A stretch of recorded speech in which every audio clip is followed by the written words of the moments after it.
उसे कहते थे ब्लैक रूम। आधिकारिक तौर पर उसका कोई रिकॉर्ड ही नहीं था।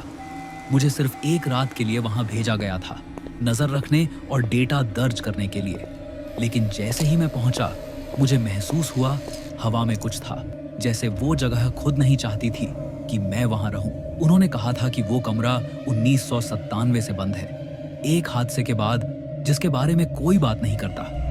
मेरा काम सीधा था, सेंसर की जांच करो, तापमान दर्ज करो और अंदर का दरवाजा कभी मत खोलो। लेकिन जब मैं पहुंचा, लाइट्स पहले से जल रही थी। वो कमरा जमीन के 3 लेवल नीचे था। फिर भी सेंसर दिखा रहे थे कि अंदर कुछ हिल रहा है, कुछ सांस ले रहा है। मैंने सोचा कोई तकनीकी गड़बड़ होगी, लेकिन फिर कांच अंदर की तरफ से धुंधला होने लगा। मुझे पुराना रिकॉर्ड मिला, आखिरी फुटेज। वीडियो में सिर्फ 37 सेकंड का हिस्सा बचा था। कोई आवाज नहीं, बस एक परछाई खड़ी थी, बिल्कुल स्थिर। वो परछाई मेरी तरह दिख रही थी।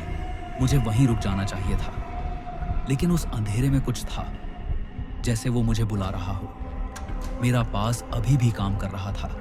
दरवाजा खुल गया। अंदर कोई फर्श नहीं था, कोई दीवारें नहीं, बस अंधेरा। मेरी टॉर्च की रोशनी बीच में ही गायब हो जा रही थी और फिर मैंने उन्हें देखा।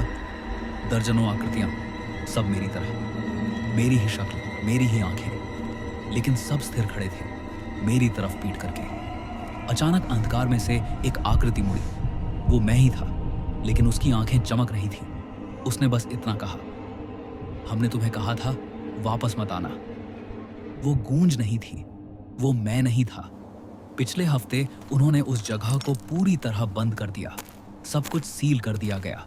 लेकिन अगर कभी तुम उस पुराने इलाके से गुजरो और तुम्हारा नाम फुसफुसाता हुआ सुनो, बस चलते रहना।